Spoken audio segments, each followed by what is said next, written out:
Asal-usul Reok Ponorogo, seni mistis yang tersimpan ribuan tahun. Halo sahabat cerita misteri dan sejarah Nusantara. Pernahkah kalian menyaksikan sebuah pertunjukan Reok Ponorogo? Tarian megah dengan topeng raksasa kepala singa yang dihiasi bulu merak menjuntai ke atas, diiringi tabuhan gamelan yang menghentak, membuat siapa saja merinding sekaligus terpesona. Tapi tahukah kalian, bahwa di balik keindahan dan kemegahan Reok Ponorogo, tersimpan kisah kelam, penuh mistis, perlawanan politik, hingga mitos yang dipercaya mengandung kekuatan gaib? Ya. Malam ini, kita akan menguak rahasia besar di balik salah satu kesenian paling legendaris dari Jawa Timur, Reok Ponorogo. Tapi sebelum kita mulai perjalanan ini, jangan lupa untuk dukung channel ini dengan cara like, share, dan subscribe, agar semangat kami terus hidup dalam menghadirkan kisah-kisah misteri, legenda, dan sejarah Nusantara untuk kalian semua. Kalau sudah, mari kita mulai perjalanan menembus waktu. Menuju Tanah Ponorogo, berabad-abad silam. Bagian 1, lahirnya sebuah legenda. Alkisah, pada abad ke-15, berdirilah sebuah kerajaan besar bernama Majapahit.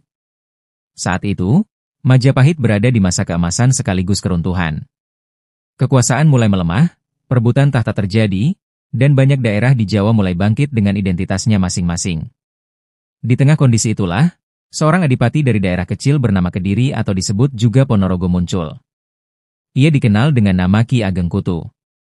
Ki Ageng Kutu awalnya adalah seorang abdi dan pengawal setia di kerajaan Majapahit. Namun, seiring waktu, ia merasa muak melihat kehidupan istana yang dipenuhi korupsi, kebobrokan moral, dan keserakahan para bangsawan. Ketika keadilan dan kejujuran tak lagi ditegakkan, Ki Ageng Kutu meninggalkan istana dan kembali ke tanah kelahirannya di Ponorogo. Di sanalah ia mulai merancang sebuah cara untuk menyampaikan kritik dan perlawanan kepada penguasa Majapahit. Tapi, Ki Ageng Kutu tahu, melawan dengan pedang hanya akan membuat rakyat sengsara. Maka ia menggunakan seni pertunjukan. Dari tangan dan pemikirannya, lahirlah sebuah tarian sakral yang kelak dikenal sebagai Reok Ponorogo. Bagian 2, simbol-simbol mistis dalam reok. Reok Ponorogo bukan sekadar tarian hiburan. Ia syarat dengan simbol-simbol penuh makna, bahkan mengandung pesan mistis dan politik. 1. Barongan, singa barong. Topeng raksasa dengan wajah singa ganas, dihiasi bulu merak menjulang. Beratnya bisa mencapai lebih dari 50 kg. Konon, ini melambangkan sifat serakah dan arogan Raja Majapahit saat itu. 2. Bujang ganong.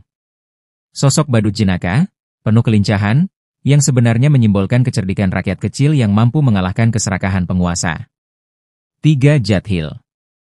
Penari kuda lumping, melambangkan prajurit Majapahit yang gagah perkasa. Namun ada versi lain yang menyebut Jathil adalah prajurit wanita pilihan. 4. Warok. Tokoh paling dihormati dalam reok. Warok adalah pria sakti, punya ilmu kanuragan, berpantang hal-hal duniawi, bahkan ada pantangan khusus soal perempuan. Mereka adalah penjaga moral dan spiritual dalam pertunjukan. Di balik itu semua, reok diyakini menyimpan kekuatan gaib. Banyak yang percaya bahwa seorang penari reok, khususnya yang memakai topeng barongan, harus melakukan ritual khusus, karena beban topeng yang sangat berat mustahil ditopang manusia biasa tanpa energi supranatural. Bagian 3, perlawanan terselubung. Ki Ageng Kutu menggunakan reok sebagai media untuk menyindir Majapahit. Singa barong simbol Raja Majapahit yang rakus. Merak yang hinggap di atas kepala singa melambangkan permaisuri raja yang mengendalikan kekuasaan. Warok dan Jathil rakyat Ponorogo yang tetap setia pada nilai keadilan dan kebenaran. Pertunjukan reok menyebar cepat. Rakyat paham bahwa di balik tarian itu ada kritik terhadap kerajaan. Majapahit murka. Ki Ageng Kutu dianggap pemberontak. Namun rakyat Ponorogo terus melestarikan reok, bukan sekadar tarian, tetapi sebagai simbol perlawanan, harga diri, dan kebebasan. Bagian 4, mitos dan mistisisme reok. Hingga kini, reok Ponorogo tak bisa dilepaskan dari nuansa mistis.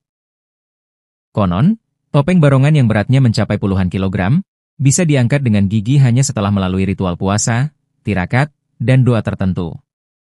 Warok diyakini memiliki ilmu kebal, sakti mandraguna, bahkan ada yang mengatakan memiliki pengikut gaib. Dalam beberapa pertunjukan, penari kadang mengalami kerasukan roh leluhur saat memainkan kuda lumping. Di Ponorogo, masyarakat percaya bahwa reok bukan sekadar hiburan, tapi media komunikasi dengan dunia roh. Bagian 5, Reog di masa kerajaan hingga sekarang. Setelah keruntuhan Majapahit, reog tetap hidup. Di era Islam masuk ke Jawa, kesenian ini sempat ditolak karena dianggap penuh mistik. Namun, para wali bijak. Mereka tidak melarang, melainkan mengislamkan reog. Unsur-unsur mistis diganti dengan nilai moral, namun simbol-simbol tetap dijaga. Di era Kerajaan Mataram, reog kembali dijadikan simbol kekuatan daerah. Hingga zaman kolonial Belanda, reog dimainkan sebagai pertunjukan rakyat di pasar-pasar maupun acara ritual adat. Kini, reog Ponorogo sudah menjadi ikon budaya Jawa Timur, bahkan Indonesia. Setiap tahun ada festival reog nasional di Ponorogo, yang mengundang ratusan grup reog dari seluruh Nusantara. Bukan hanya itu, reog ini juga menjadi bagian dari identitas diaspora Indonesia. Di luar negeri, komunitas diaspora Ponorogo kerap mementaskan reog dari Malaysia, Amerika, hingga Eropa. Bagian 6, Reog, Politik, dan Kontroversi Modern. Sejarah panjang reog juga tak lepas dari kontroversi. Ada klaim dari negara tetangga yang mencoba mengakui reog sebagai budayanya. Hal ini memicu gelombang protes nasional. Bagi masyarakat Ponorogo, reog adalah identitas lokal. Kehilangan reog sama dengan kehilangan jati diri. Banyak pula perdebatan antara melestarikan aspek mistisnya atau murni menjadikannya seni pertunjukan modern. Namun satu hal pasti, reog Ponorogo tetap hidup, bahkan semakin dikenal dunia. Bagian 7, Makna reog bagi rakyat Ponorogo. Bagi orang Ponorogo, reog adalah lebih dari sekadar kesenian. Ia adalah simbol perlawanan dari Ki Ageng Kutu hingga sekarang. Simbol kekuatan spiritual karena penuh tirakat, doa, dan pantangan. Simbol persatuan rakyat karena setiap pertunjukan melibatkan banyak orang, dari penari, pemusik, hingga sesepuh desa. Reog bukan hanya cerita masa lalu. Ia adalah napas kehidupan. Penutup dan kesimpulan. Sahabat misteri, itulah kisah panjang asal-usul reog Ponorogo. Seni mistis yang tersimpan ribuan tahun. Dari sebuah perlawanan seorang adipati terhadap kebobrokan kerajaan, reog lahir sebagai simbol rakyat. Dari sebuah tarian syarat mistis, ia tumbuh menjadi identitas budaya yang kini mendunia. Reog mengajarkan kita bahwa seni bukan hanya hiburan, tapi juga perlawanan, doa, dan identitas. Jadi, ketika kalian melihat pertunjukan reog Ponorogo dengan topeng singa barong menjulang tinggi, ingatlah, di balik itu ada kisah cinta, perjuangan, mistisisme, dan kebanggaan rakyat Ponorogo yang tak lekang oleh waktu.